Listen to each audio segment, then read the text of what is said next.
everyone, welcome to my Professor Note. I hope you're all doing well. Today is Janmashtami, so I wish all of you a very happy Janmashtami. May Lord Krishna bless you all with a good health and joyful life. So let's start. This is our 26th question. In our very first part, we had done only 25 questions, and this is a 2023 June question paper evening shift we are covering here. It will be covered in the 4 part. This is the second part where we are taking the another 25 questions. So here is the first question that we have upon the diarist of British literature.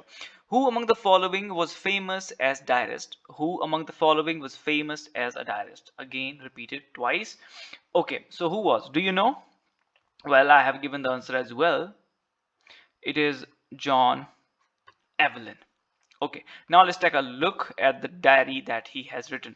John Evelyn was famous as a diarist. He is well known for his diary, which is called the Diary of John Evelyn. You guys are getting ready for your upcoming session exam. We are covering every single topic, every single concept which is mentioned in this option and the question as well. Alright, we are combining a great amount of data for your upcoming exam, which is going to help you immensely. So don't you dare to skip even a single part of these videos, right? You're thinking, so oh, you are saying this because you want to earn money from YouTube. No, I have not turned on the monetization. You can see there is no ad running on these videos.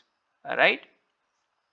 Okay, so this is a diary that he has written, which is the diary of John Evelyn.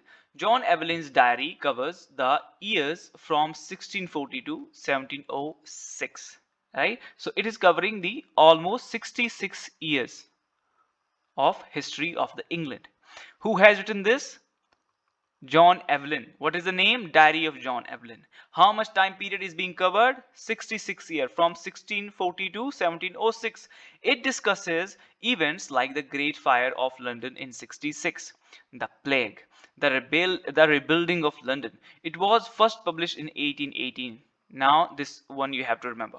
In 1818 it was first time published. Second edition came in 1819 under the title Memoirs Illustrative of the Life and Writing of John Evelyn. That was the name which was given to this work in this second edition, right? The first edition was called Diary of John Evelyn. These are the very minute details that you have to keep in your mind. Then here's another diarist. That is a Samuel Pepys. Samuel Pepys. He kept the diary almost for 10 years. Okay, and that was published in the 1825. Right. What was the time period in which he kept this diary? 1 January 1660 to 1669. Now, here we have the another question, and I think most of you are aware. If there's any new viewer, so let me tell you that my Professor Note provides you exam oriented study material and mentorship program where I take you guys under my guidance and I make you prepare for your NET, SET, GATE and JRF examinations. All right, if you want to get enrolled, so you can simply contact me on this number. All right, second question. In the context of nature nurture debate in linguistics, there is a view that there must be an innate core of abstract knowledge about language form. Innate होता है जो हमारे अंदर कोई चीज built होती है since birth. हम उसी चीज के साथ पैदा होते हैं, वो हमारे अंदर ही क्या होती है, ब्रेन में हार्ड वायर्ड होती है.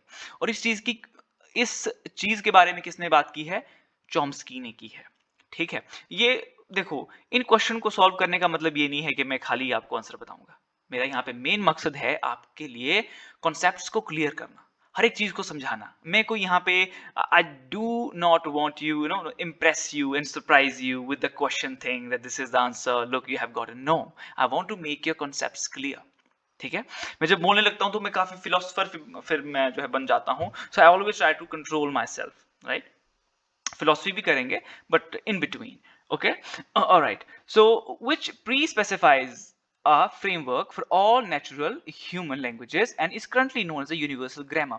ये क्या कहता है कि जो the men the humans are born with the language acquisition device, that they have the knowledge about the language since the birth. They are born with that device. They have this mechanism in their mind that they can create the language, right? And in the whole universe, there is a single grammar. They might have a different vocabulary, they might have a different words, but the grammar is the same. Because how we are able, because we cannot you know uh, receive everything from the outside world, right? Because now let me tell you, so what do you exactly mean by saying this? Okay, somebody said, Ram, give me this pen. Ram, मुझे ये pen दो. Now, what you heard is the word, but you cannot see the structure behind this, right? Ram, मुझे ये pen दो. Ram means subject, right?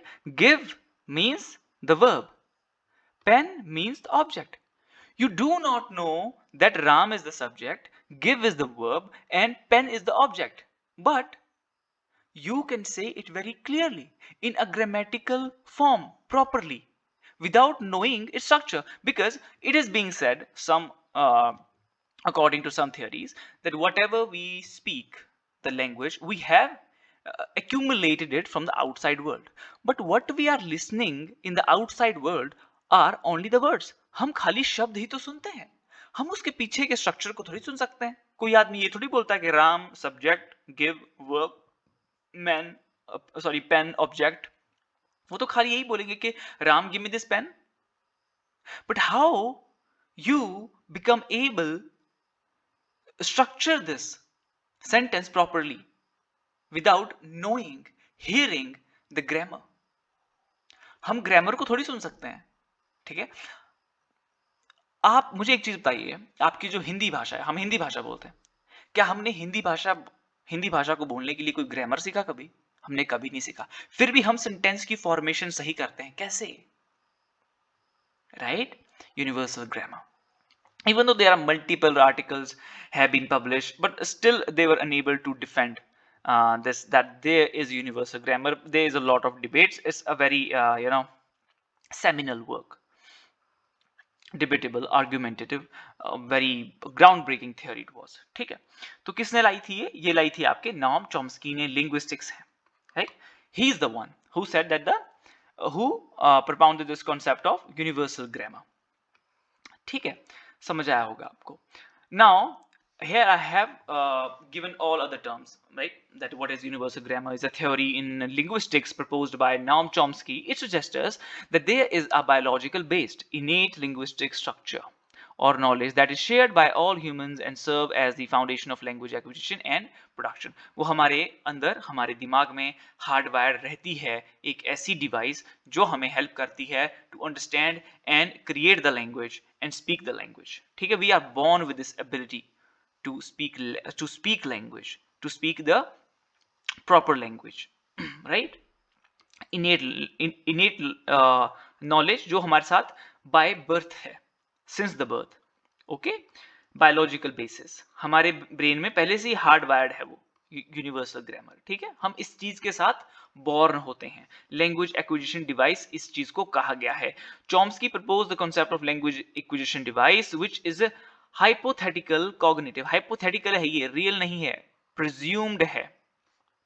Mechanical, that enable children to rapidly learn the grammar and structure of their native languages. The lead is seen as the mental tool that utilizes universal grammar.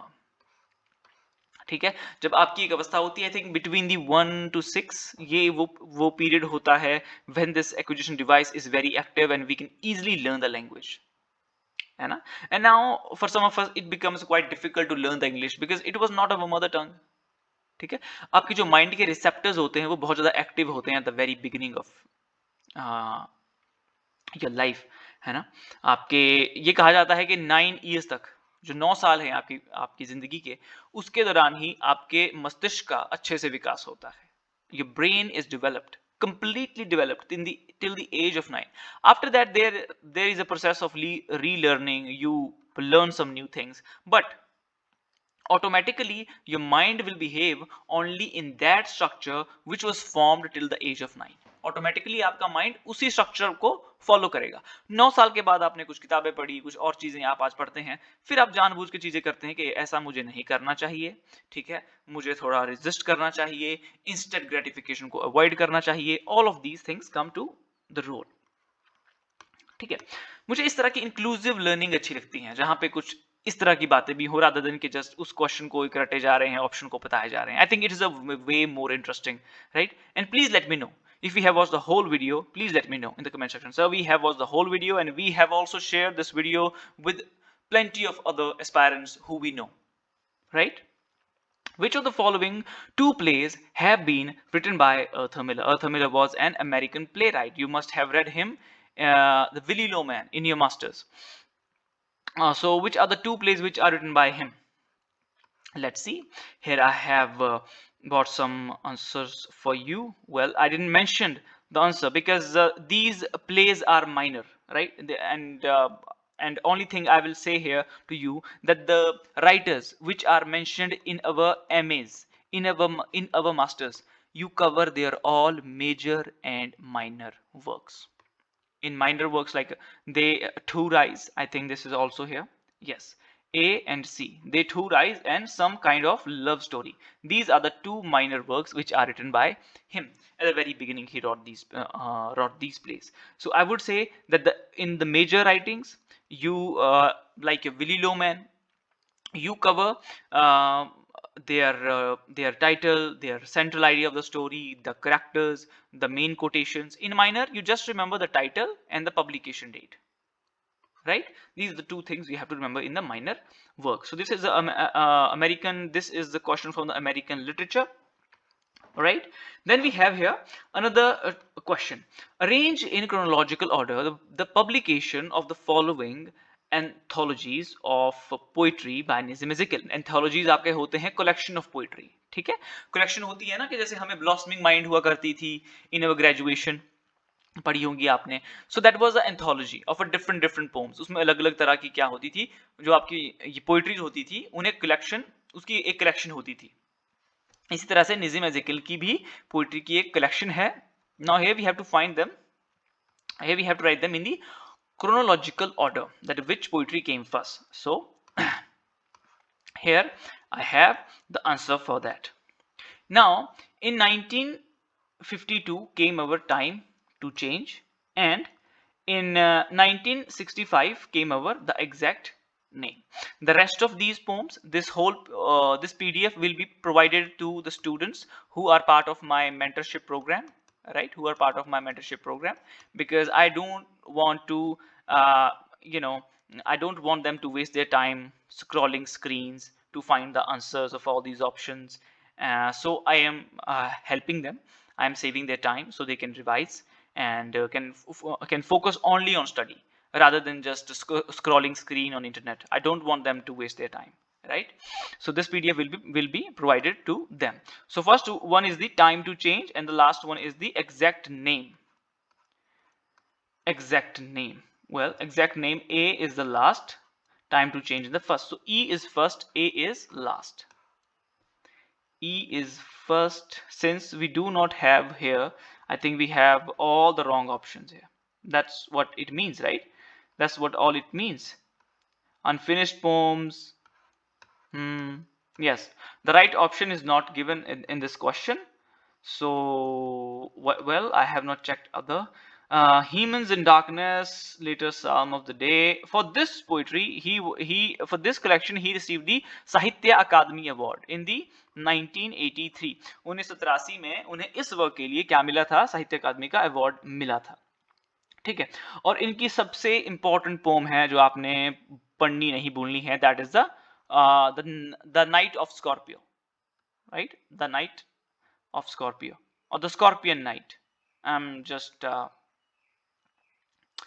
and this whole title of his work got flipped on my tongue. Either it is the night of scorpion, a night of Scorpio, or the scorpion night. The day it was raining and the Scorpio came and stings his mother, and they came the folks from the village and they start saying that it was her old karma that she had to, take this thing as a punishment for her sins. So all kind of a conversation was there, right? So, oh yeah, this is what our answer is. Unfinished man, Sam. Okay, so B is then the last one. E is the first, B is the last. E is the first, B is the last. Okay, yes. Second one is the right answer. Sorry for the confusion. Sometime it happens, right? तो ठीक है, ये आपने देख लेना है. Humans in Darkness is 1976, and you can also take a screenshot and write down these important details. Okay, sorry for this confusion, really sorry. Okay, now we have the 30th question. Find the chronological sequence of John Milton's publication. But now we have to put them in a chronological sequence. All the John Milton's works. Paradise Lost, it came in the 1664, right? 1664 it came. All right. It was the last work, 1671. This much I knew. It was the very first work that he published. So all right. So now we have here the 30th question, where we have to put this work of John Milton in the chronological order. So Paradise Lost is published in the 1664. This I knew. Nativity was the very first work that he ever published. Paradise Regained was the last work that he published in the 1671. So C and E we can go with, right? So C is given here. The fourth one is the right option. Now here, see, here I have given the detailed answers of these questions. On the morning of the Christ Nativity, a nativity ode celebrating the birth of Christ, the very first work that he has ever published, reflects Milton's early Christian faith and poetic skill, marks the beginning of his literary career. इसके साथ ही अपना literary career जो है शुरू करते हैं. This work was composed in, ये क्या था, Spenserian stanza में ये लिखा गया था. That was developed by the Edmund Spenser, Elizabethan age, a poet, right? उनके stanza में इस पोम को कंपोज किया गया था, लिखा गया था. So now we have On Shakespeare. On Shakespeare is written in the 1630. It was a tribute to William Shakespeare, and it reflects the Milton's admiration of Shakespeare. Contains praise for Shakespeare. He called him wood notes wild. Remember this phrase, right? Emphasizing his natural poetic talent, right? It demonstrates, it shows Milton's early engagement with literary criticism and his appreciation of the English literature. So he was also engaged with the criticism as well.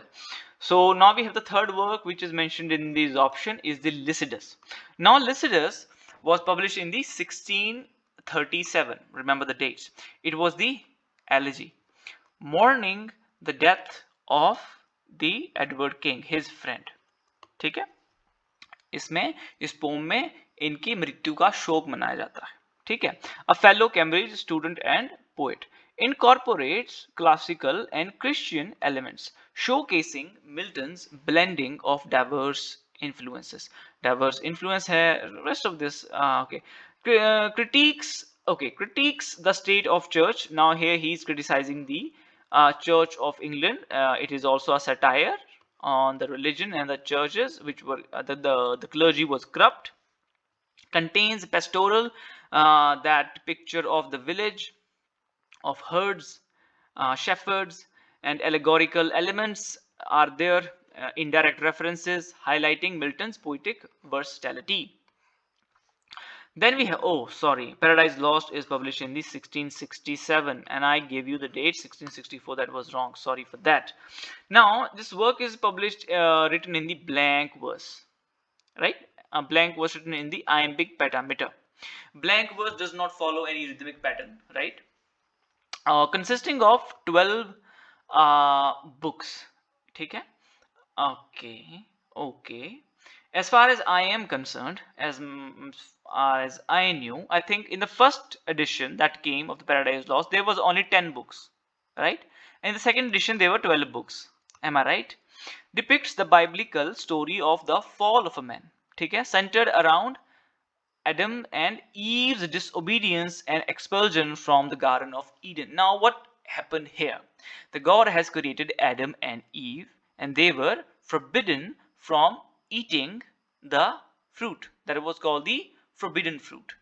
That was apple, a red, shining, glowing apple that Eve couldn't resist herself from eating on on the saying of the Satan, who came in the who impersonates snake, right? He took a shape of snake and then said something in her ear that she uh, got prompted to eat this fruit, and that's how they were. That's how they were uh, thrown out of the heaven. Okay, so this is what this story is. This is how happened the fall of a man. When you can't resist your temptation, you fall in the hell, right? So we must have the ability to resist all the temptations in our life. This is the moral, that this work teaches us. So addresses themes of free will, disobedience, and redemption. Okay, these are the themes which are being addressed here. Considered one of the greatest work in the English language and a masterpiece of epic poetry. It is the masterpiece of the epic poetry. What is the epic poetry? महाकाव्य जिसे कहा जाता है ना, epic poetry. It has a very grand use of language. Its topic, its matter is grand because they are talking about God. They are talking about the creation of human. It is a grand topic, महाकाव्य, right? Reflects Milton's complex theological and political views. Okay, this much we no need to keep in mind these details, especially like complex theological political views. We get to remember them automatically, right? When I say Modi, you will automatically remember the politics, that there is a edge, that there is a thread of politics as well attached to that person. In a similar way, when we talk about the Paradise Lost, when God is there, there will be theology. Paradise Regained. Now, the sequel to Paradise Lost, consisting of 4 books, it came in the 1671. There was one of his friend who said to Milton, well, the first book was about the Paradise Lost, but in the second edition, you must write about that how was paradise found. So he came up with this work called the Paradise Regained. Focuses on the later life of Christ, specifically his temptation in the wilderness, contrast Christ's resistance to temptation. Temptation is taking everyone down. We are watching movies, we are scrolling up screen, we are just watching reels and YouTube videos, without being conscious about our actions. So only thing I would say that we need to have a deadline. We need to have a complete action plan for the whole day. We should contain that at the 4 I'll wake up, 4 to 8 I'll study this, at 8 I'll do my workout, I follow my daily routine, 10 I come back, 10 to 2 I study this, then there is a 1 hour break, my lunch break from 2 to 3, from 3 to 4 I will study this, or from 3 to 5 I'll study this or that, from 5 to 7 I'll take a break, there I'll be watching some news or writing a journal, having some fun, going out, or doing whatever you want to do, right? So this is how our whole day should be planned. Now come the question number 31. Which influential cultural theorist stated the following regarding the formation and development of the British cultural studies? The question is about the cultural studies. Now, what is important are the significant breaks where old lines of thought are disrupted. जहाँ पे जो पुराने structure बने होते हैं ना, चाहे वो सोच के हों, चाहे वो किसी रूल के हों, ठीक है ना, वो डिसरप्ट होने चाहिए, तभी आप एक नई चीज का निर्माण कर पाते हैं. Only then you can create something new. Old constellations क्या होते हैं? कॉन्स्टलेशंस भी ग्रुपिंग ही होती है. स्टार्स देखे आपने? स्टार्स होते हैं, सप्तऋषि बनता था ऐसे ऐसे करके, होते थे ना ऐसे ऐसे करके, कॉन्स्टलेशन उसे कहा जाता है. सो ग्रुपिंग होती है. Displaced, वो grouping को भी displace करना. And elements old and new are regrouped around the different set of premises and themes. To create something new, we have to get rid of the old. Now, who said this? It was This statement was given by the Stuart Hall. Stuart Hall in his work called The Cultural Studies Two Paradigms. What are these two paradigms? One is experience, second one is the ideology. And ideology is also referred here as the structuralism. And a structuralism is seen here as of the lower standard than the experience, which represents the culturalism. ठीक है, ये चीजें आपको इसमें याद रखनी हैं. Now another writer here was the Ellen Sinfield, because all of these three writers we have already discussed in the first part. So it was the new one, so I thought that I should give you some idea about him. So what you have to remember about the Ellen Sinfield, you have to remember his work here: Shakespeare, Authority and Sexuality, right? Literature, Politics and Culture, you have to remember this. On Sexuality and Power, he was a queer theorist. Sorry, extremely sorry. Okay, I ate my favorite food in the breakfast, so you know. Now we have question 32. Arrange the publication of the following books in chronological order. Arrange the publication of the following books in chronological order. Okay, ji. Now I have arranged them in the order here in the answer, right? So directly go there. Signifying Monkey, a theory of Afro-American literary criticism, in 1988. Now, right?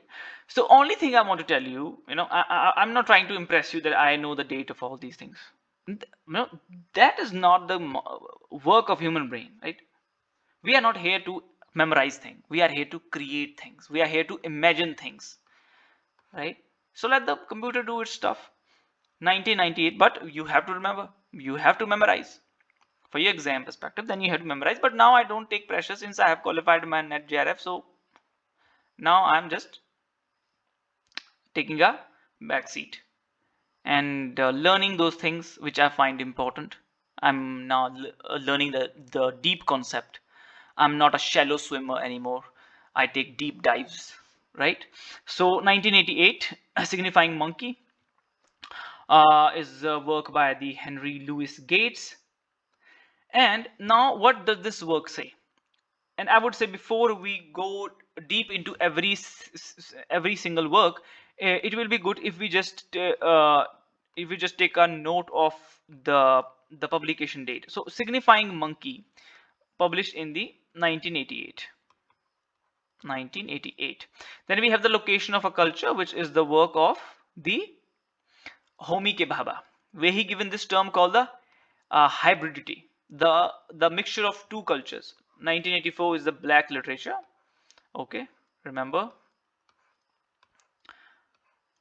Okay, Reconstructing Womanhood, 1987. Now let's go back.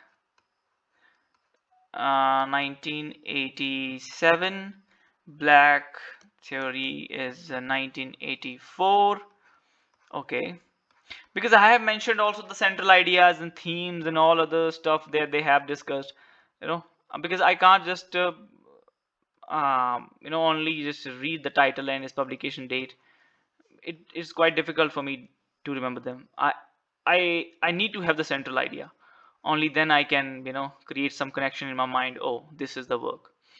Location of Culture is the 1994, written by Homi Ke Bhabha, our post-colonialist theorist. Explore the concept of hybridity, the mixture of two culture, as we are the hybrid generation. Neither we are the real Hindu or Bharatiya, as the new name given to India is now Bharatiya. It was the previous name, which was the India, that was given by the British government, a colonial name, but now we got our name back, which is the Bharatiya. And I think somewhere we have started to see ourselves from a very different perspective. I would say that I'm telling you, but this guy Narendra Modi is really a visionary person. I mean, he's doing great stuff. He's taking great steps. He is shaping up this country in a completely different manner. So huge respect for that. The Future of the Race, 1996. Okay, now come back. You must be getting bothered. You must be getting offended. Sorry. Because I'm scrolling back and forth. The Location of the Culture, 1994. Okay, so the first work is now C, and the last work is The Future of the Race. Now we will go deep into these. So C and B. C and B. Okay, so sir, you took this much time. How we would have been able to answer this? Well, I think if I had put some pressure on my mind, uh, I would have come out with this date of the location of culture. You know, that on the basis of you do some guesswork, you follow some elimination techniques, and you can manage to manage then to tick the right option. But all of these options were completely new, so that would have really been a difficult one, right? Black Literature and Theory. This is written by the Henry Louis Gates. So for the next time you have to remember this thing. आपको आइंदा के लिए ये चीज याद रखनी है कि ये वर्क किसने लिखा है, black literature and literary theory का वर्क किसने लिखा है, हेनरी लुइस गेट जूनियर ने लिखा है. यहाँ पे किस चीज के बारे में बात की गई है, अफ्रो अमेरिकन के बारे में बात की गई है. ठीक है जी.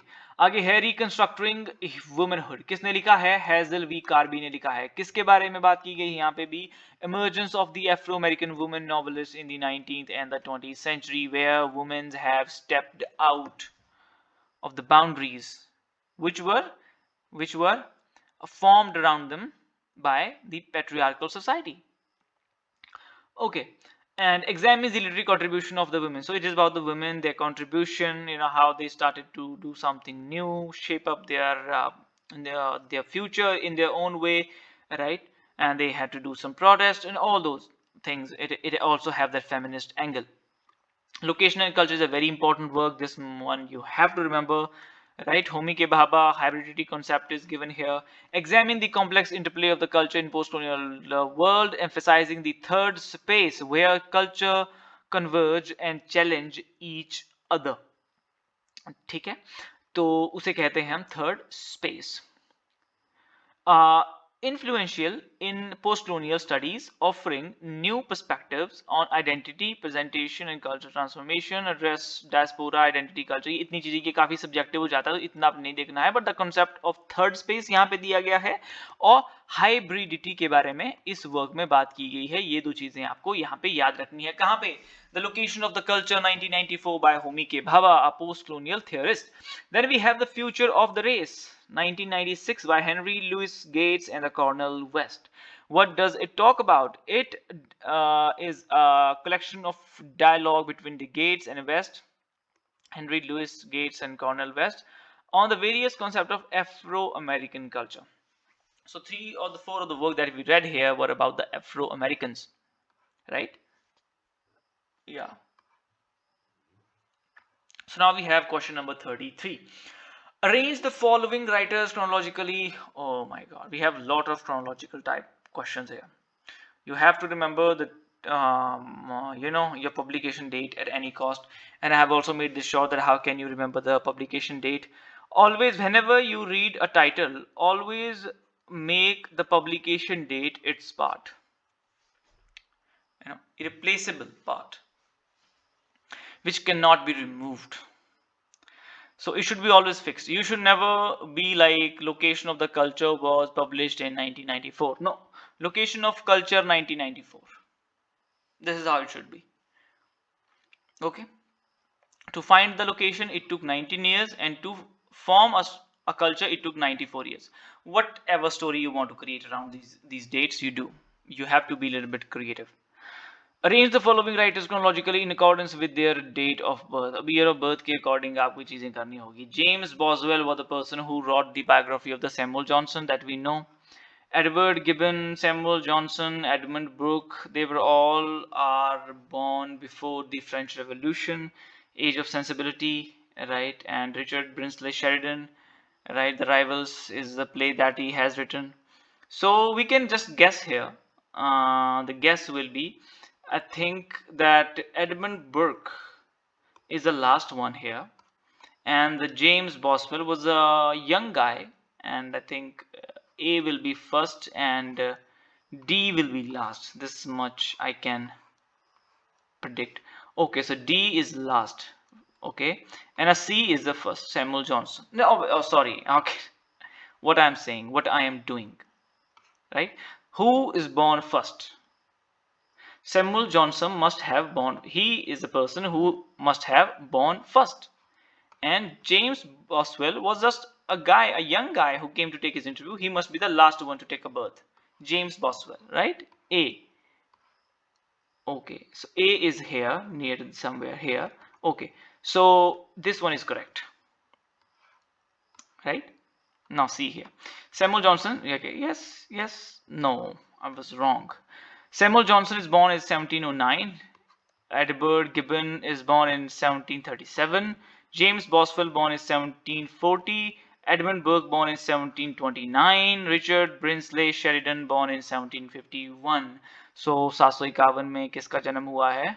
कई लोगों को 51 भी नहीं पता होगा. कोई ऐसे लोग भी हैं. You know, there are some now the students of this generation. They don't even know this the counting in Hindi. If you say कि 46 इतना होता है, 57 इतना होता है, what is 57? Then you have to say 57. Okay. So Samuel Johnson is the first one. Samuel Johnson is the first one. Yes. I was almost right. Yes, I am right. Okay, D is the first one. All right. I have put them in a wrong way here. My option was correct.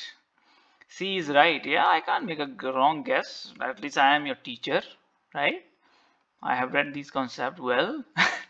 Okay, so second one is the Edmund Burke. Look at this. B is given. Yes, sir. First one is a correct one, right? Okay, now we have another question here, which is from the criticism. Unlike Plato, Aristotle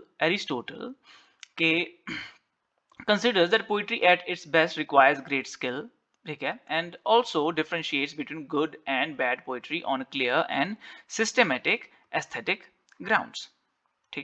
So now Aristotle has here the different perspective from Plato. What Aristotle says, he says that the poetry at its best requires great skill. To create a poetry, you need a great skill. Plato says that it takes no skill. A muse is telling the poet to write because he does not have to work on his own. It is a work of inspiration only. If he gets inspired, he writes something. Otherwise, he does not use his rational mind. But he said that it is a work of great skill. There is a certain rhyme scheme. Right? You have to meticulously form a poetry. Right? It is like a tapestry. Okay? And you have to choose the finest fiber. And also differentiates between good and bad poetry, and clear this is right. The first statement is correct. Then comes the second statement, where Aristotle accepts Plato's insight that the emotions are important to poetry. This he accepts that okay, emotions are important, but he rejects Plato's distrust of the emotion. He said that Plato said that he does not trust emotions. Emotions are not good, right? And they are not good for the rational thinking. In the light of the above statement, which one is the correct? All right, so according to me, both the statements are correct. Right, both the statements are correct. Now comes the work here. In the other word, I know this much. I know. In other words, Essays in Culture Politics is by the Gayatri Spivak. The Uses of Literacy we read many times. It is by the Richard Hogarth. D is 4, B is 1. D is 4. Oh, I have already mentioned the detailed answer. Should we go for them, or we should take in the right option directly? Okay, since I have not mentioned any direct one here, and I have given you the detailed answer, so let's just go through them then, right? Now, Gayatri Spivak has published the In Other Words. Okay. Other Worlds in Cultural Politics by Gayatri Spivak is the 1987 this work is published. The book is a significant contribution to post-colonial theory as it delves into the complexities of post-colonial identity, the effect of imperialism, and the power dynamics in a globalized world. क्या बात हो रही है यहाँ पे कि contribution post colonial theory में ये एक बहुत बड़ा कंट्रीब्यूशन है. She has very intricately, very meticulously she have found out the complexity of the post colonial identity, effects of imperialism के क्या हम पे इफेक्ट पड़े हैं, and the power dynamics in a globalised world, कि जो ग्लोबलाइज्ड वर्ल्ड है जहाँ पे क्या है, पूरा विश्व एक परिवार के जैसा हो गया है. We are all interconnected through social media, through technology, right? Spivak discusses key concepts like subalternity and the otherness. ठीक है? Okay, so these two concepts she has mentioned. Subaltern आपने देखा है ना, subaltern जो लोग हाशिए पे रहते हैं, जिनों के पास अपनी कोई वॉइस नहीं है. ठीक है? Sometimes the women are also taken on the marginality. Sometimes also the lower caste people are also taken under the subalternity. Sometimes tribes are taken under the subaltern. But the main topic, the concept was here to tell that the Britishers came from the outside and they are telling us who we are. This concept was, I think, also elaborated under this topic. And otherness, you know, the otherness, who are other? You do not give them a significant place. You just mention them as other, and as they have no identity. So these two topics she has mentioned here, which have become fundamental in post-colonial studies. She challenges traditional Western centric perspective. Okay, only that much we had to learn here. Then here the another work, The Cultural Turn by the Frederick Jameson. When comes the Frederick Jameson, the only keyword you need to know is a postmodern. He was a postmodern theorist, right? And he had written this from the Marxist perspective. Okay, now let's move further. Then we have here the uses of literacy, right? Richard Hogarth, and cultural theorist. The book provides a detailed analysis of the social and cultural changes taking place in post-war Britain. It examines the impact of popular culture, including the literature, magazines, radio, and television, on the working class communities of the time. ठीक है, तो इन चीजों के ऊपर ये क्या करता है, बातें करता है. Sorry, okay. Now Hogarth grew up in the working class background. हाँ, और मैं कल्चरल स्टडीज के बारे में आपको एक चीज और बताना चाहता हूँ. Culture studies talks about there is a debate and there is a contradiction and there is a fight between the elite culture and the popular culture. Elite culture के, like, we always pay attention, we always respect the Shakespeare works, but there were multiple other writers as well who were the minor writers and they were not given any respect. Why do not we read their works? Because every single person is representing the nature, representing the world around them, the way they have seen the world. Why you respect one world view and reject the another world view? This is not a right way. We have to give the equal importance to everyone. They talk film like a Coolie and the films of Satyajit Ray, which are of the high class, elite class, VIP people. But what the common people watch? The movie like Coolie, The Murd, right? So they always try to blur the boundaries between these two, right? They try to make them one. Okay, both of them are the part of the world that we are living in. You can't put the one above the another, right? And degrade the another one, right? So here Hogarth, in his work, The Uses of the Literacy, he introduced the concept of the massification. Remember this. ये आपको क्या है, याद रखना है. कौन सा concept इन्होंने यहाँ पे introduce किया है? Massification का concept इन्होंने यहाँ पर use किया हुआ है. Now question number 36. Which of the following plays may be considered as a parody of Shakespeare's Macbeth and some parts of Hamlet and King Lear? ठीक है, कौन से प्ले में हमने यहाँ पे हमें देखने को मिलता है कि शेक्सपियर के मैकबेथ प्ले का पैरोडी, एक एंटरटेनिंग वर्जन निकाला गया है, जहां पे अम्यूजमेंट के लिए सीरियसली आप उस प्ले को ड्रॉ नहीं करते, एक फनी वे में. So it was by the Alfred Jerry's Ubu Roy. Now you're thinking, so such a difficult question. You should very happily ignore these questions, right? They come only once in a blue, and they are only few in a number. So it's better that you do not pay attention to these kind of questions at all. Okay. But even then, there is the GB Shaw's very important work, Pygmalion. So now we all know GB Shaw. These are the writer we should be reading. We all know Luigi Pirandello. We should be reading his work. We all know August Strindberg, The Dance of Death. We have heard about these works. So we should read these one. This is a work that no one knows. If you would have read any of these works, so you would be very easily able to take out this option as your answer. All right, so read only the important writers that you know, that you are aware of. Don't run after such a concepts which are completely new to you and you have no idea. But since it has already come here in the question, so now you're supposed to read about this writer and his work. Okay, only when a work and writer is mentioned in the previous year's question paper, only after that it becomes important. Now let's discuss about the GB Shaw's Pygmalion 1912.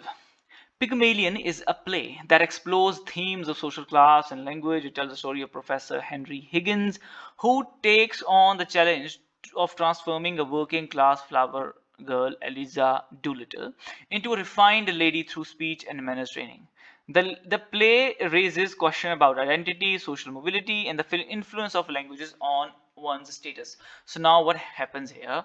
There was this girl called Eliza Doolittle, and she used to sell the flowers. But since the Henry Higgins taught her a refined way of communication and etiquettes and behaving with other people, it becomes difficult for her to sell her flowers, because the kind of languages she speaks, the way she stands, the way her gestures are now, the common people doesn't find it comfortable to have a conversation with her, because now she seems a woman of an elite class. और आप flower कैसे बेचते हो? Sir ये flower खरीदिए ना. This is how you do, right? In a very humble tone, in a very shy kind of person. But now Eliza Doolittle, she became very confident, right? She has become well gestured and refined woman, who you can see only in the Apple stores as a PR, you know. So it will be then quite difficult for you to do the lower class stuff. Then we have the Luigi Pirandello, right? This work you will get in this PDF. You can read it by yourself, I would say. Death of the Dance, right? Because I don't think so that this is just a story, and there is nothing that I have to make things clear by reading here. So I think it's easy. And you can read it by yourself, right? If you're in the mentorship program, this is good. You can take this. I will be providing this PDF to you. If not, so you can just take a screenshot, right? Okay, but this was the answer, so I think it becomes important to read here. Ubu Roy is a pioneering work of the French absurdist theatre. It parodies Shakespearean themes of characters while introducing the grotesque figure of Pere Ubu, a comically tyrannical and absurd character. The play satirizes authority, politics, and human folly in a surreal and nonsensical manner. तो ये चीजें हैं. यहाँ पे एक चीज आपको याद रखनी है. There is a character of the Pere Ubu, and it is a parody work of the Shakespeare's work. This much. Otherwise, don't run after these work, comically tyrannic and absurd character, right? And the play satirizes authority, politics, human folly. These are very subjective matters. Most of the time, these are not asked. ठीक है. तो क्या पढ़ना है, कैसे पढ़ना है? Only experienced person can know, as I have the proper idea about this, what are the things which are being asked. Okay, so you can take my help here. 37th question. Arrange the chronological sequence. Oh my god. Chronology and only chronology from the very beginning. Arrange the chronological sequence in which the following velocities Iliad were first published. Most of them are the critical work, right? This much we know. Hi everyone, so this is the 37th question, and we have a lot of chronology here. Chronology and chronology. Publication dates are very important. So kaise, how to remember the publication date? Recall them. Once we have read the publication date of one of these work, now we do as the function of criticism published in, for say, 1923.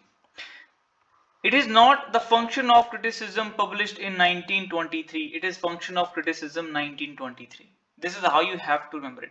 You have to make the publication date irreplaceable part of the title. It should be attached to the title. Should not come after a sentence. Publication date of the function of criticism is 1923. No, function of criticism is 1923. Then recall it. Okay, one day you're just sitting with your copy and just recalling the name. Okay, I have read the T.S. Eliot, I have read his Wasteland, I have read his function of criticism that was published in 1923. If sometime you're forgetting, just take a sneak peek, open the copy and just take a look and write down the date. You have to add as many as memories you can add to it. Visual memories, audio memory, your muscle memory by writing down the names. ठीक है, ये dates तो याद करना बहुत ज़्यादा important है. चलो यहाँ मैंने इसका सेंट्रल आइडिया दिया है. Let's go through it. In this essay, T.S. Eliot explores the role and purpose of literary criticism. क्या किया है? रोल के जो लिटरेरी क्रिटिसिज्म का रोल है और पर्पस है उसे एक्सप्लोर किया है. Right. He emphasizes that criticism should be focused on the appreciation of work. It should be focused on the appreciation of work, of art, rather than imposing personal interpretation or judgment. Right? You should not get personal here. When you interpret a work, you should not go personal. You should always look at it objectively.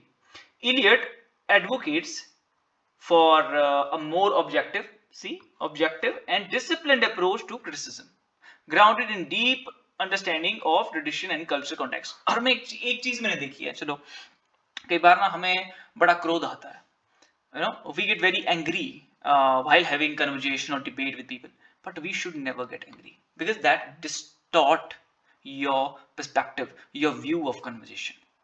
हमें हमेशा calm down और objective रहना चाहिए. कभी भी सामने वाले के साथ एक इमोशनल रिलेशनशिप बिल्ड नहीं करना चाहिए. Right? Should see it as a complex topic to be solved, rather than getting involved into it personally. हमेशा आउटसाइड रहो, हमेशा हर एक चीज से डिटैच्ड रहो, है ना. लिटरेचर एक काफी फिलोसॉफिकल और एक साइकोलॉजिकल डोमेन है. इन दोनों का कॉम्बिनेशन है literature, and that's the reason I am into it. The Metaphysical Poets 1921. In this essay, Eliot discusses the 17th century English poets known as the Metaphysical Poets. Metaphysical Poets में John Donne को, Andrew Marvel को specifically यहाँ पे examine किया गया है, besides the other writers. They were characterized by conceits mean extended metaphors, right, which is beyond the physical, right, which were much more abstract and absurd. ठीक है, like relating the two lovers with saints, है ना. एक spiritual dimension वो दे देते थे. जो उनके जो metaphors होते थे वो बिल्कुल ऐसे common नहीं होते थे कि Ram is tiger.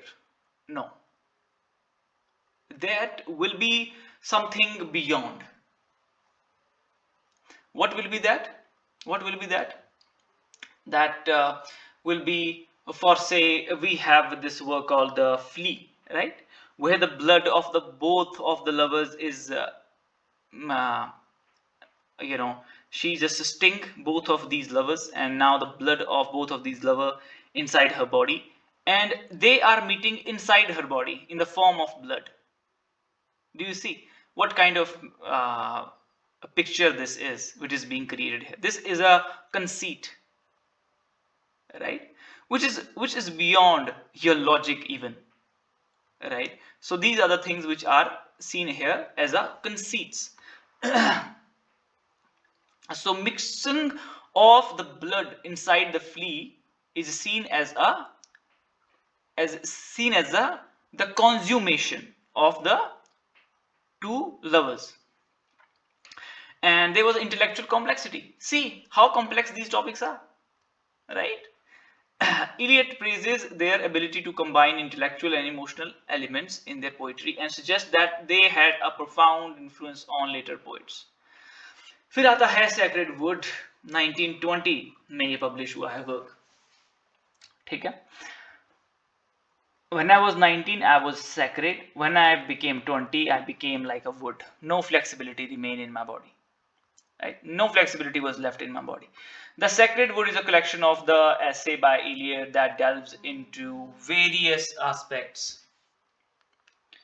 Right? That delves into the various aspects. Let me put my phone on no disturb mode. Okay. It includes essay on the topics such as a tradition and individual talent. Yes, Sacred Wood was a collection of essay, and in this book of essays, tradition and the individual talent was published. Metaphysical poets were published. Hamlet and his problems, all these were published where? In the Sacred Wood, sir. Right? And when it was published, 1920. The use of poetry and the use of criticism, 1933. Right? This much only you have to remember here. Here he discusses the function of poetry in society.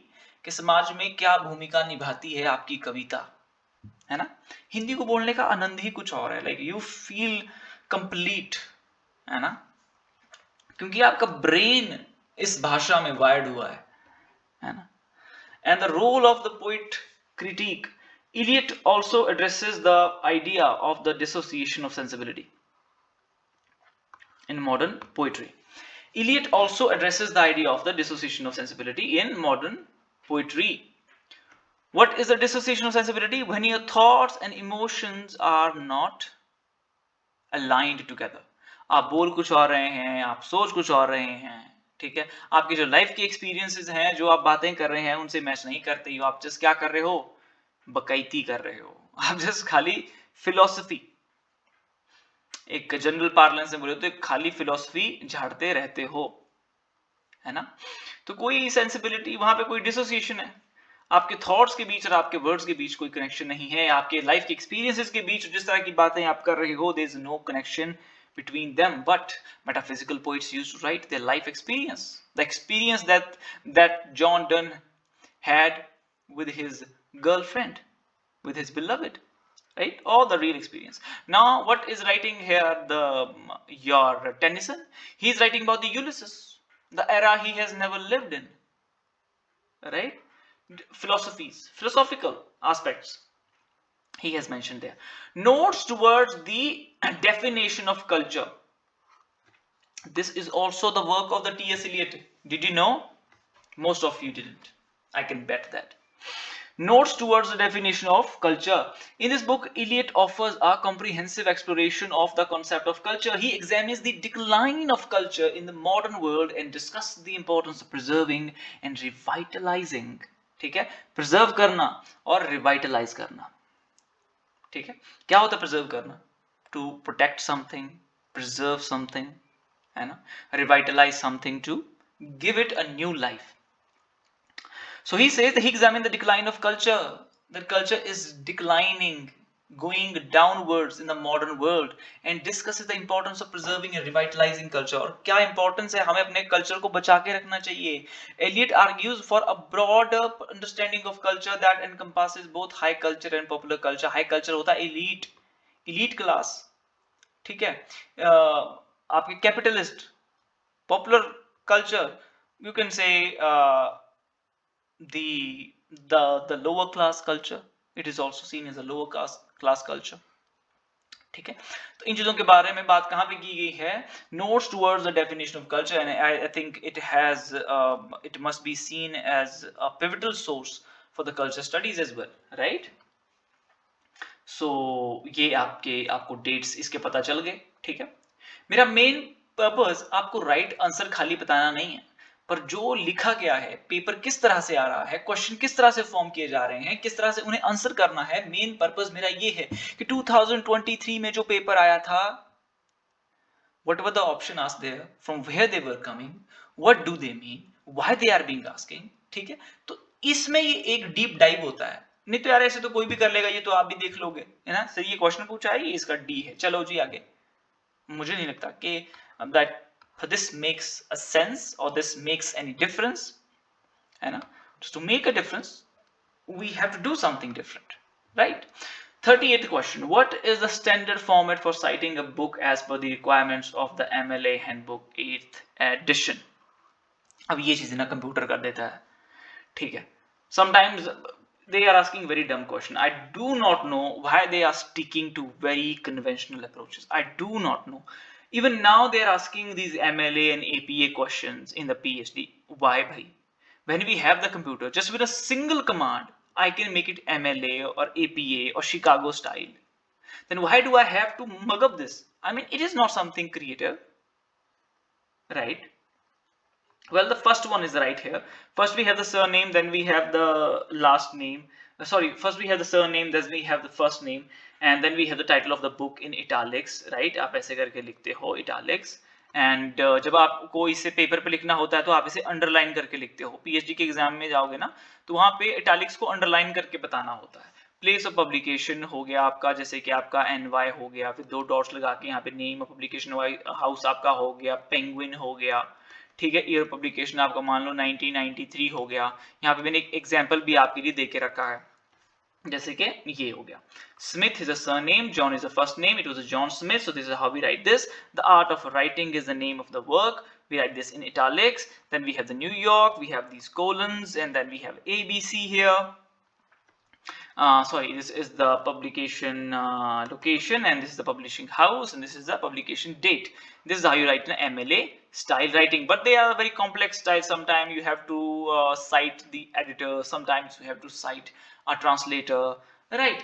There's different ways of putting these questions. 39th question we have assertion and reasoning. कि ये जो assertion है, right? Did this was the reason because of what this thing has taken place, right? चलो पढ़ते हैं।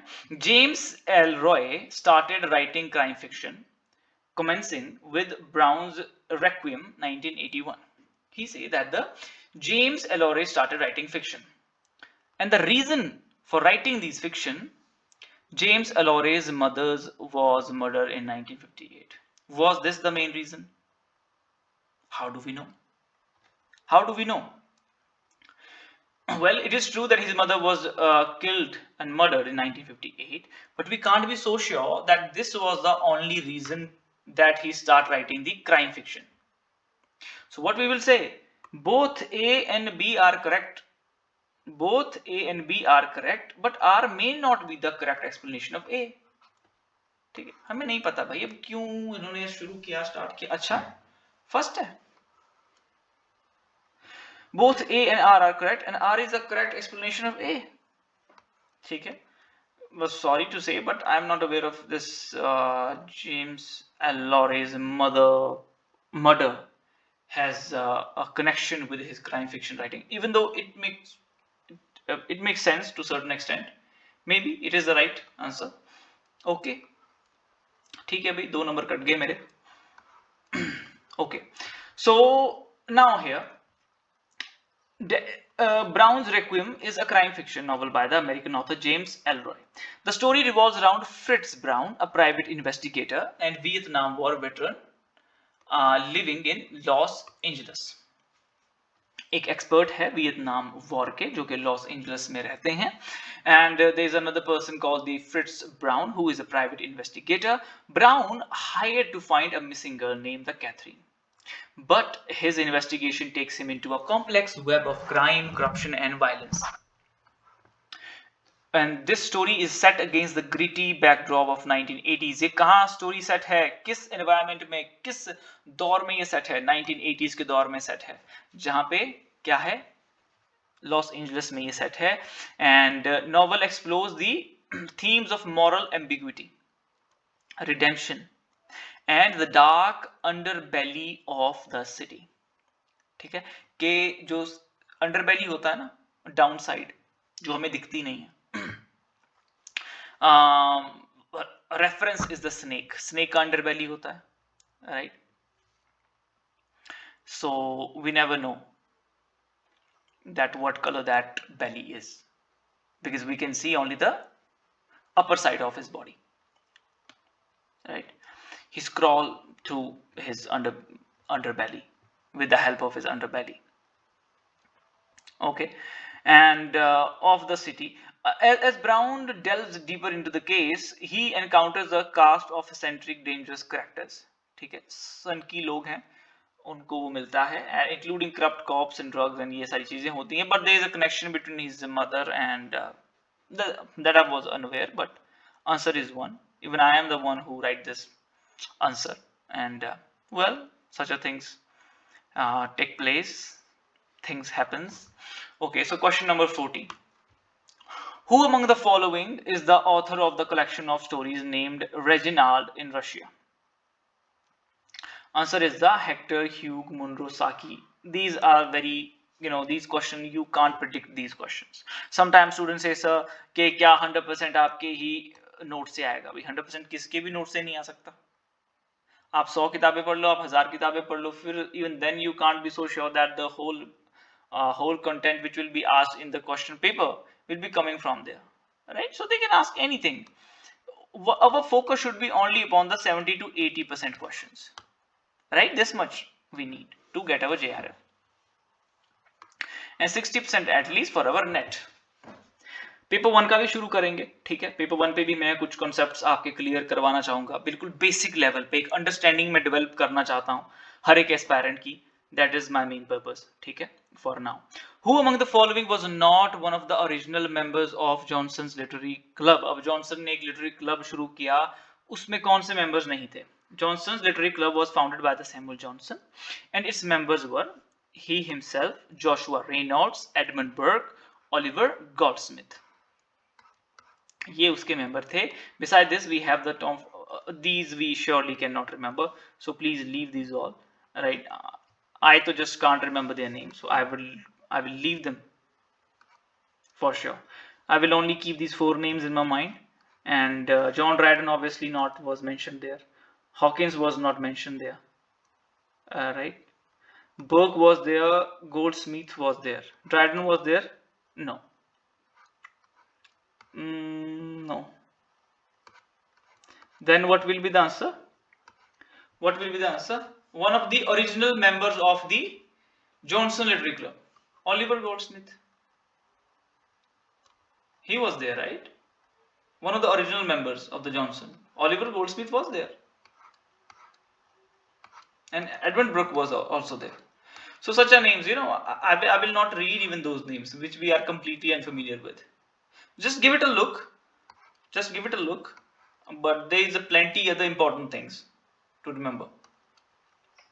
But you should have some idea, and you should read these writers. I'm telling you one very important thing. Always read things in the context to something that they are supposed to be read. Otherwise, if you just remember names and titles, it will not work. Neither it will help you further in your career. If you want to have a better academic career, so we need to have idea, knowledge about the context. Names will not work. The memory will not help you all the time. Alright, so concept clarity has to be there. Always read things in context to something. They always say that if you want to be good at vocabulary, so you have to know that in which context that word is being used. Only then you can remember. Okay. Which of the following points are correct regarding the direct methods of teaching English in classroom? Scenario. So there is a beautiful word called the discretion. Discretion. I hope I will be writing the correct spelling. Discretion. So what is discretion? Discretion is like where you use your logical mind. Okay? सूझबूझ के साथ, right? You should use your discretion when you have to take the very pivotal decisions, right? So हमें हमेशा context में चीजें, अभी मैं बोलता कि डिस्क्रिशन है, लॉजिकल है, when I say that you should use your discretion to take the pivotal decision in your life, तो फिर आपको लगा कि okay, this is how we use discretion is here as a noun. चलो ये कहीं और जा रहा है matter. Which of the following points are correct regarding the direct method of teaching English in a classroom scenario? क्या कह रहे हैं यहाँ पे कि डायरेक्ट मेथड कौन सा है टीचिंग इंग्लिश में? There is no interference of mother tongue, no, कोई mother tongue यूज नहीं करते हम उसमें. There is direct connection with the target language, yes sir. Learners think target, yes sir. The teaching learning process is carried out in English, yes sir. This method is useful in overcrowded classroom situation. Overcrowded I can't say, right? This method is based on principle of doing by learning. I would say yes. I would say yes, yes, yes. So very first is right, second is right, third is right. Yeah, A, B, C correct. Go ahead. Okay, because E is not, because D is not correct, na? D was not correct. Arrange the following novels in chronological order. Oh mine. All the works are written by the Thomas Hardy, and get ready to go deep into their central idea as well. I have mentioned all of them here, right? I am making your task simple and easy. What more do you expect from me? Please tell me. A Pair of the Blue Eyes, 1873. Publication date 1873. Setting is a rural England में set हुआ है ये novel. ठीक है. Character कौन है? Elfride. Swancoat. Stephen Smith. Henry Knight. Summary: a romantic novel exploring themes of love and class struggle. किस पे based है ये? Love and class struggle. Character कौन से हैं? Elfride, Stephen Smith and E लगा है ना,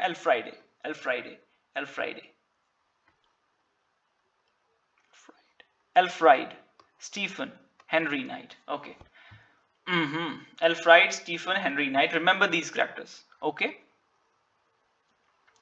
Yeah, Elfride, a vicar's daughter, is torn between her love for two men from different social background. तो ये central idea है इस work का.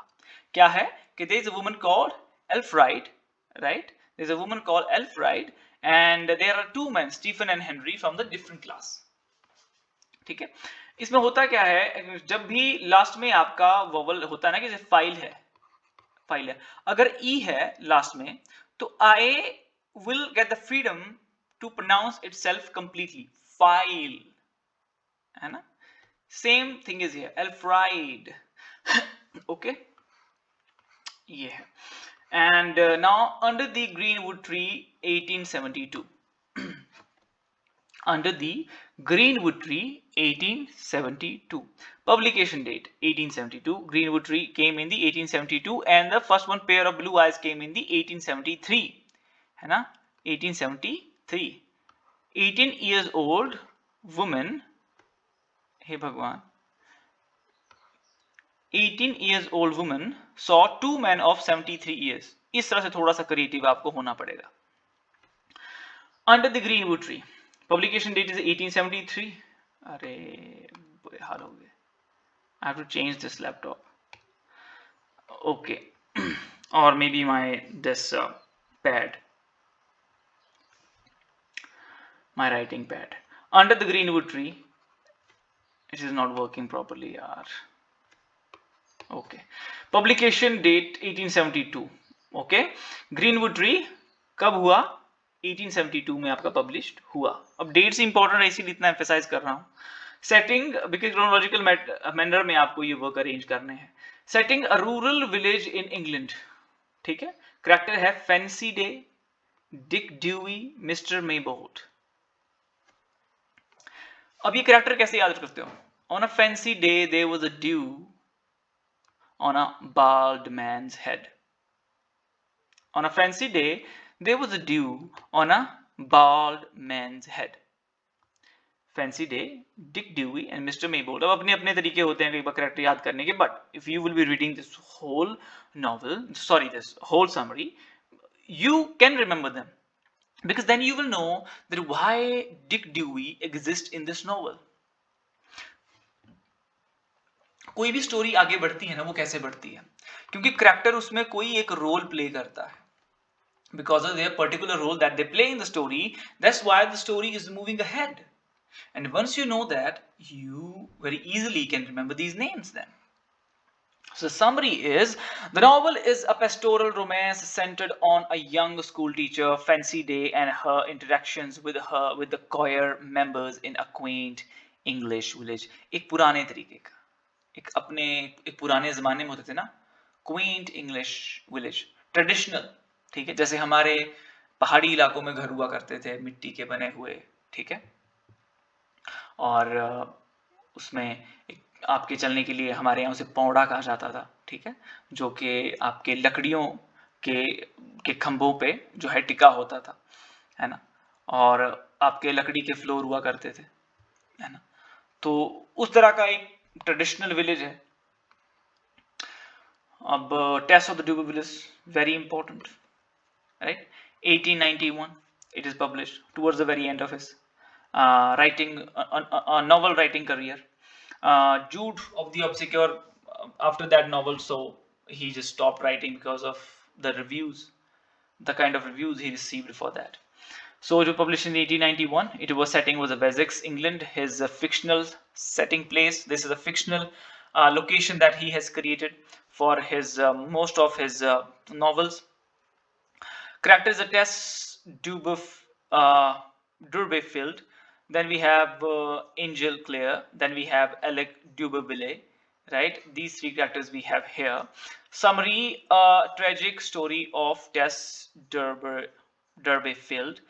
अब ये जो नेम है ना, जो आपके टिपिकल नेम्स होते हैं इंग्लैंड के, ये गांव के लोग हैं, है ना, और ये थोड़ी लैंग्वेज, थोड़ी अजीब सी लैंग्वेज है ना, it's not as clear as the modern English, है ना, तो ये नाम थोड़े एक कन्वेंशनल, जो टिपिकल एक लैंग्वेज बोली जाती है विलेजेस में इंग्लैंड के, उसके अकॉर्डिंग ये नाम है.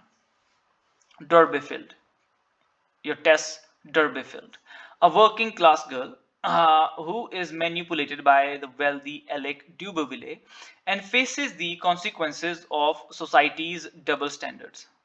ठीक है, स्टोरीज आप लोगों ने पढ़ी होगी इसके बारे में, ठीक है, कि how her life, she lived a very difficult, complex and a tough life, right? She was sinned more than sin. There was a line of this kind, right? Her life was a tragedy, but there was a quote towards the very end of this novel. I'm forgetting. If it is coming to your mind, so please mention in the comment section below. Far from the Mending Crowd, 1874. Right? Again, his fictional location. Character is Bathsheba, Aberdeen, Gabriel Oak, Sergeant Troy. Right? Summary is a tale of love and independence, featuring Bathsheba Aberdeen, a strong-willed woman who inherits a farm and must navigate her relationship with three very different suitors. Right? Jude of the Obscure, the very last novel that he has wrote. Again, his fictional plays: Jude Fowley, Sue Brighthead, and Arabella Dawn. Summary: a tragic exploration of societal constraints and the pursuit of education and love. Who is pursuing education and love? Jude. Jude Fowley's aspirations are hindered by his social class and complicated relationship. He is a lower class man who is trying to teach and study in the university. That is his dream. That he is trying to break the class barrier. Now come the question number 14th. David Hume, Decline and the Fall of the Roman Empire. I think this work is written by the David Hume only. Or maybe the Edward Gibbon, Edmund. Okay, Inquiry Concerning Political Justice. I'm forgetting. Okay, I have to check the answers directly. Decline and Fall of the Roman Empire by the Edward Gibbon. Okay, 1776 to 1788. It was published in the 1776 and volume 6 in the 1778. ठीक है. Now comes the central idea. This monumental work chronicles the history of the Roman Empire's decline and ultimate fall. कि किस तरह से आपका Roman जो empire होता है, it came to its end. Gibbon explores factors such as political corruption, religious changes, military decay that contributed to the collapse of a once mighty civilization. तो Roman empire के बारे में this work is being written by the Edward Gibbon. Famous quote is, history is little more than the register of the crimes, follies and misfortunes of the mankind.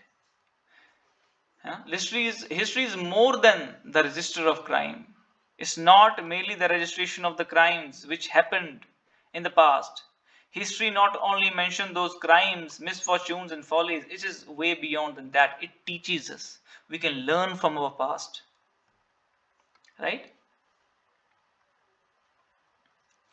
Our past boils into present. A complete history of England by the Tobias Smollett. First 1757, for the very first time, it was published.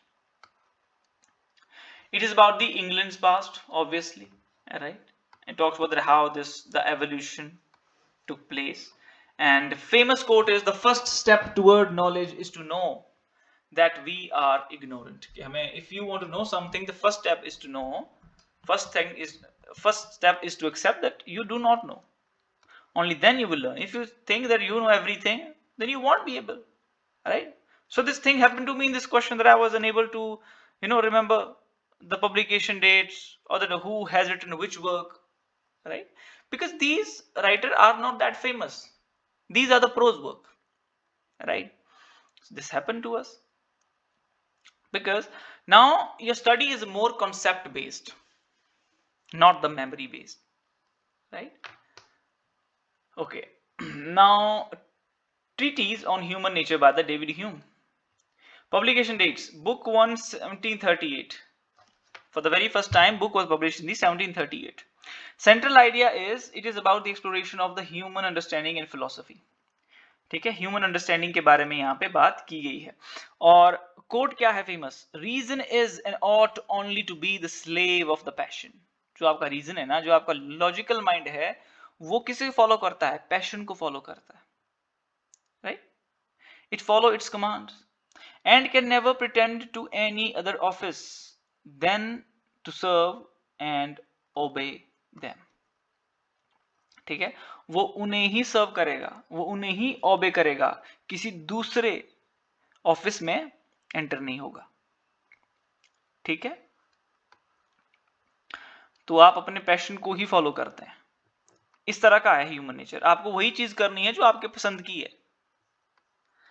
Inquiry Concerning Political Justice by William Godwin, 1793. Publication date 1793. Central idea is philosophical treatise advocating for political social reform. It discusses the principle of justice. Okay, justice और equality के individual freedom के बारे में यहाँ पे बात की गई है.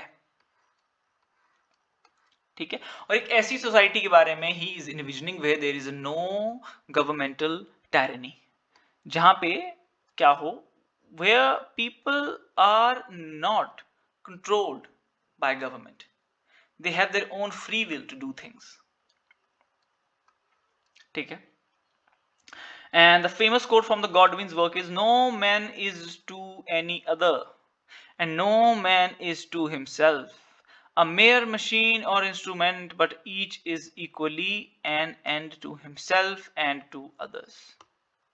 ठीक है, इस तरह के कोट्स यहाँ पे जो है गॉडविन ने मेंशन किए हुए हैं. That was my interest to know these quotes, even though they will not be, maybe they will not be asked in a paper, but I just wanted to know कि क्या famous lines इतने works, these intellectual people have written.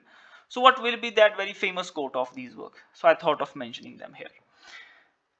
Okay, बस ये आपकी curiosity होती है चीजों को जानने की. So I have. Who among the following translated Aristotle's Poetics in Latin? इसमें से किसने जो है पोइटिक्स के वर्क को लैटिन में ट्रांसलेट किया हुआ है?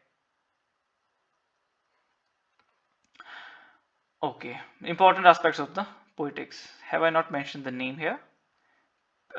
Georgie Vella, Pierre Corneille. I think it was the second one. Georgie Corneille was the one who has translated the work.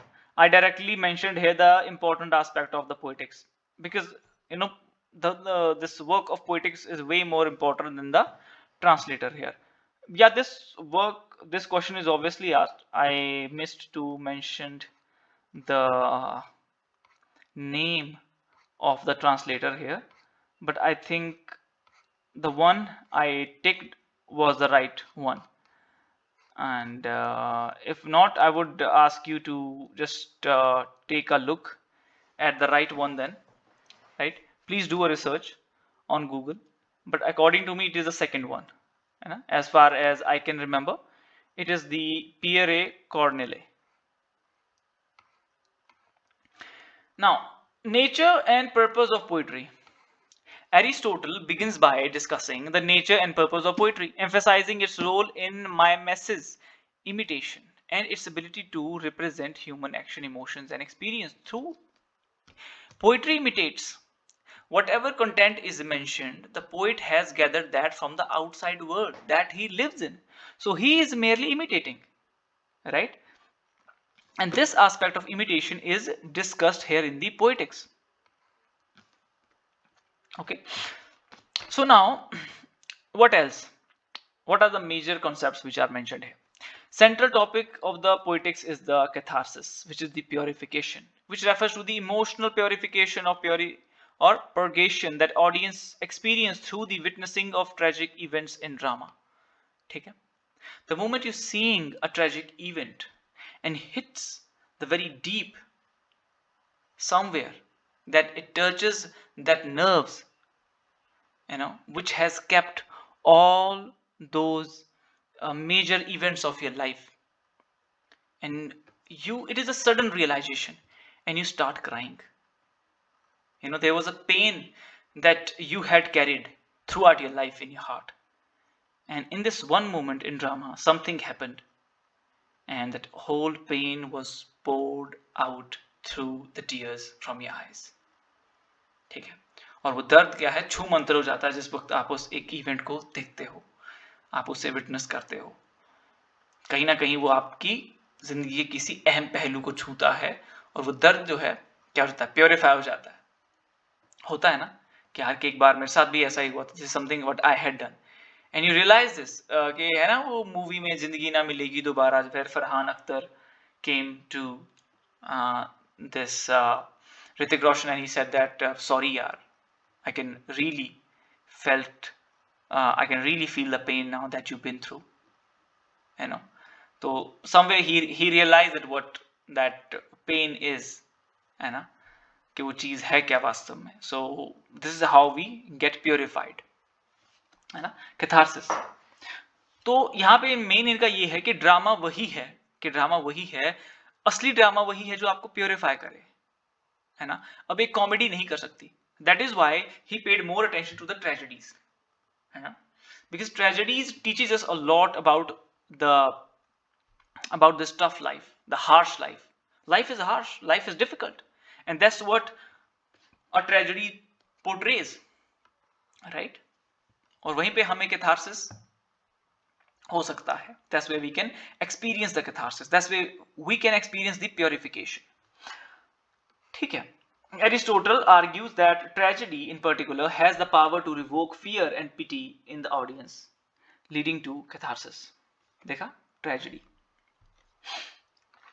Elements of tragedy. Elements of tragedy now. What are the elements of tragedy?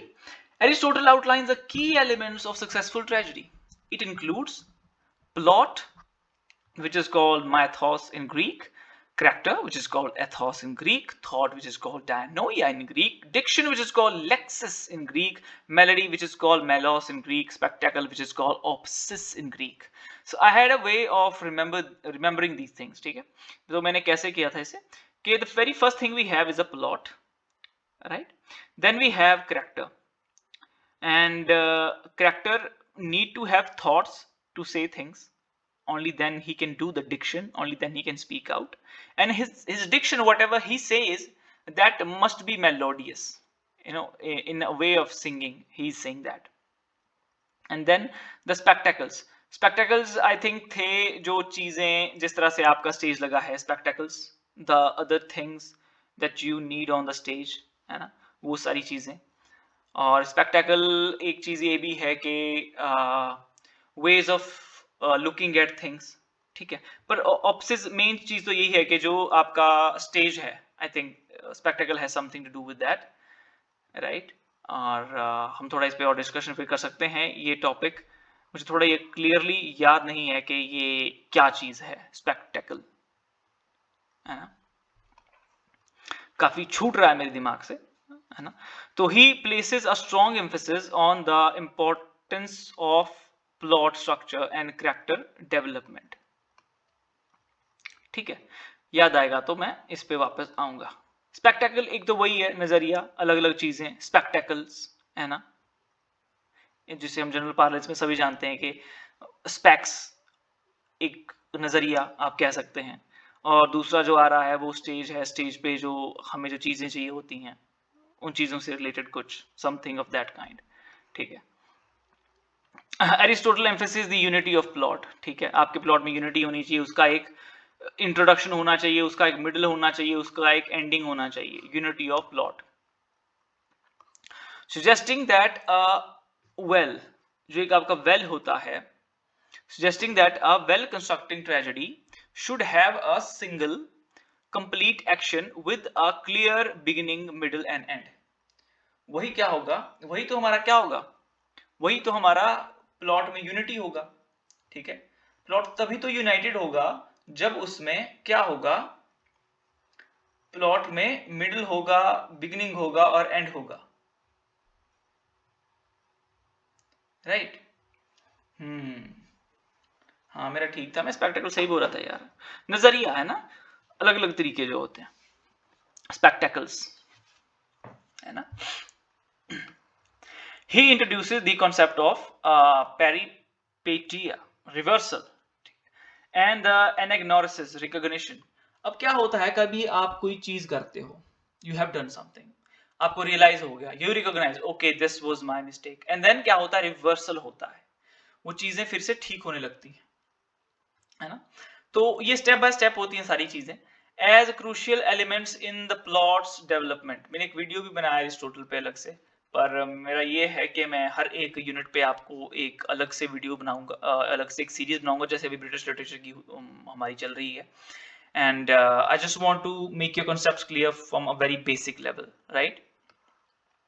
Tragic hero कैसे होना चाहिए, the concept of tragic hero, Aristotle introduces a character who is noble stature and possesses a tragic flaw, जिसमें कोई ना कोई एक कमी होती है ना, something there will be in his character that he does in a wrong way. और हर एक इंसान में कोई ना कोई कमी पाई गई है, whosoever they are, you can't be perfect, there is something and only the other person can see that. ठीक है, हमें कुछ मोदी में आपको गलती दिखेगी कि देखो, हमें जयशंकर में कुछ गलती दिखेगी, ठीक है, हमें किसी ना किसी व्यक्ति में कोई ना कोई गलती दिखी, that this is something wrong in them, that will lead to their downfall. But इनके कोई ऐसा तो चीज नहीं है कि जो इनके डाउनफॉल को लीड करे. बट हाँ, बहुत सी चीजें हम देख सकते हैं कि जो जिस तरह से भी बहुत सी चीजें हैं, we will not go into that way. The audience should feel a sense of pity and fear for the tragic hero, वो होता है tragic hero.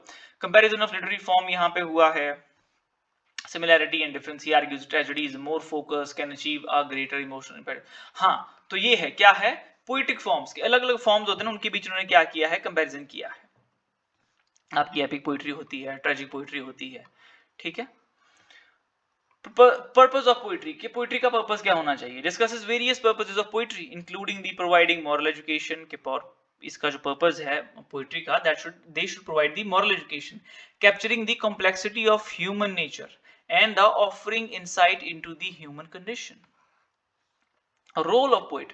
The poet, according to Aristotle, should aim for verisimilitude, truthfulness in their work.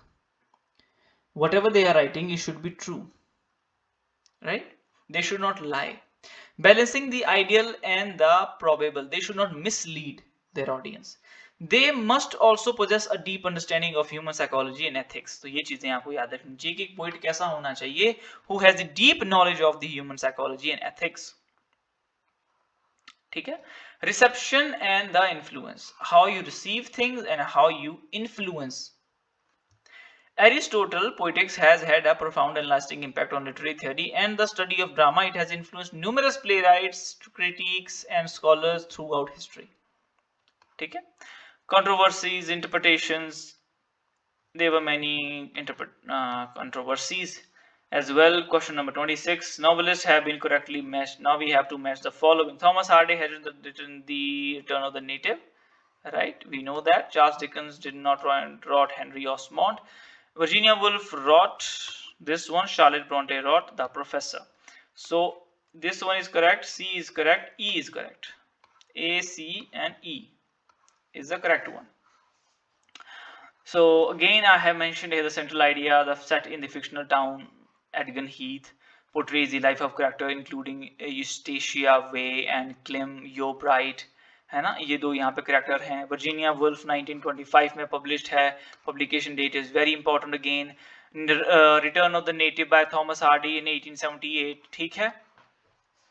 A modernist masterpiece by the Virginia Woolf, known for its innovative narrative techniques and stream of consciousness which is being used in this. It took place on a single day. And that day she is just recalling the event from her past. The novel takes place in a single day and explores the inner lives and thoughts of its characters. And what date is on that single day when this event has occurred? Please mention it in the comment section. Primarily, Clarissa Dalloway is the main character, and she is the one. She is the one who is lost in her thinking. She is recalling the event from the past. Various moments, various things has taken place on that single day, from past to present. It delves into themes of social class, mental illness, and a passage of time. World War has a deep impact on this work, right? That's where the values and our perception to look at the world has changed. The History of Henry Esmond by the William Makepeace Thackeray, 1882. Set during the reign of the Queen Anne. Question can be asked, right? What was the time period when this novel was set? Its setting era, right? During which time period this novel was set. So you also have to keep these things in your mind. So early 18th century this novel was set. It's a historical novel that provides a vivid portrayal of the period, including the political and social events of time. The story follows the life of Henry Esmond, a character who navigates the complex world of English society and politics. Professor is by the Charlotte Bronte, 1857, right? Before this she wrote this Jane Eyre in the 1847. This is the 1857, so after 10 years gap. Tells the story of William Crimsworth, an Englishman who becomes a professor of Belgium. About him, about William Crimsworth, this work is about. Which of these are plays written by Bertolt Brecht? Right, Bertolt Brecht wrote which of these plays? Right, so here I have mentioned them. One Man Equals Men, I think, and Galileo and Copernicus, BCE. Okay, let's see. Only few BC. Yes. BC, or maybe ABE. Maybe ABE. Let's see. Okay, yes, ABE. All right.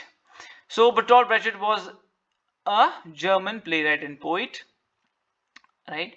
He has very innovative drama technique, and that he has innovated, very famous for his epic theater concept and his alienation concept, right? Alienation concept. He has given both of these concepts in his work. Caucasian chalk circle, about the World War II, talks about justice and all. Uh, he has used these two things. The alienation effect is the concept that he has propounded. Here he said that we have to be detached from the performance which is being played on the stage, which is being given by these characters on the stage, in order to think rationally. We should not come into their spell.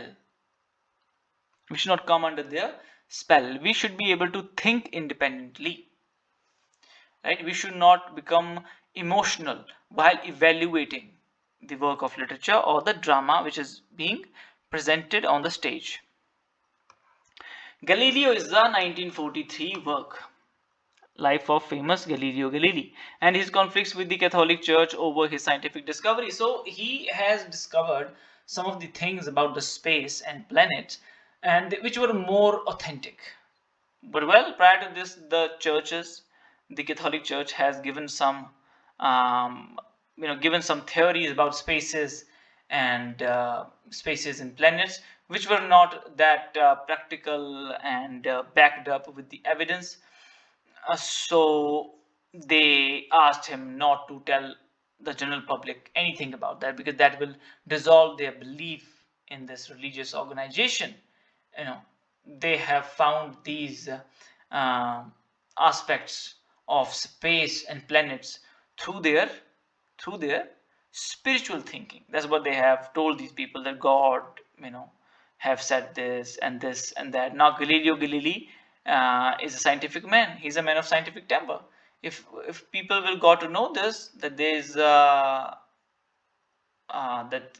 nothing special about the Catholic Church, right? There is no power that these priests and clergy have. Who will come to them? Bratchett uses Galileo's story to comment on the relationship between the science, power, and morality. Right? So he used the story to comment on these things. Man equals man explore the themes of identity and the malleability of human nature. Features a soldier who undergoes a transform, reflecting Brecht's interest in idea that individuals are shaped by their social political environment. जो हम shaped हुए हैं वो हम अपने social और political environment के base पे हुए हैं. The kind of environment we are living in that has a deep impact on our psyche and our upbringing.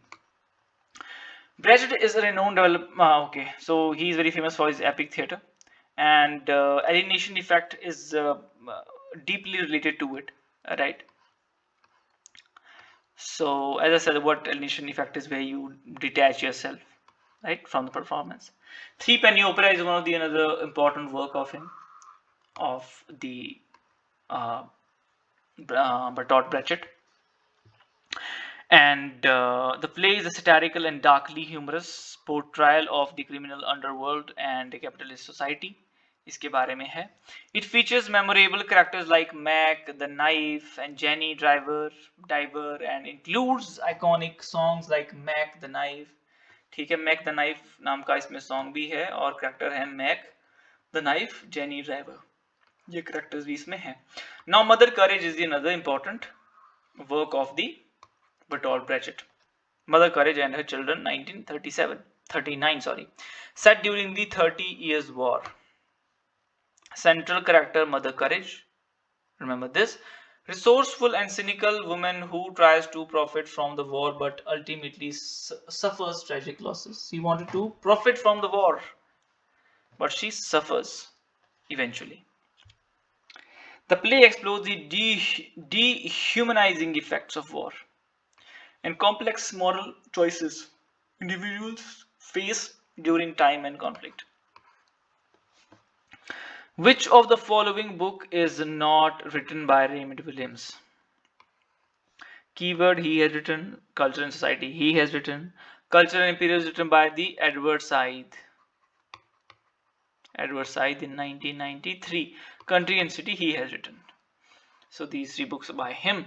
And now here again I have mentioned some of the aspect of these works as well. जो keyword आपका work है ये explore करता है historical और culture evolution को of important words of English language. दूसरा ये बात करता है कि मीनिंग्स होते हैं वो शिफ्ट होते हैं। कोनोटेशनल मीनिंग मैंने कहा था कि हर एक चीज के दो मीनिंग होते हैं, कि कोनोटेशनल मीनिंग के जिस तरह का आपको एसेंस उस वर्ड से मिलता है, the way that word makes you feel, और another thing is what that word denotes, है ना। बोलते हैं ना कि घर क्या है, हम बोलते हैं घर क्या है, घर इज जस्ट अ बिल्डिंग, ठीक है, एक घर है, एक स्ट्रक्चर है। घर का कोनोटेशन मीनिंग क्या है? घर जहां फैमिली रहती है, where there is a bond of love, ठीक है, वो होता कोनोटेशनल मीनिंग। और डिनोटेशनल मीनिंग एक बिल्डिंग है, एक स्ट्रक्चर है ना, रूम्स है वहां पे रहने के लिए।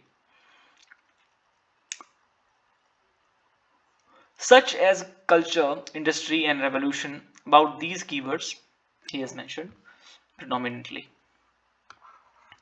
Right, then another work is a culture and society by Raymond Williams। 1958 में ये पब्लिश हुआ है। एक सिग्निफिकेंट ये टेक्स्ट है, एग्जामिन करता है relationship between the culture and the social history, ठीक है। William explores how cultural forms and practices both reflect and shape society. क्या बोलता है?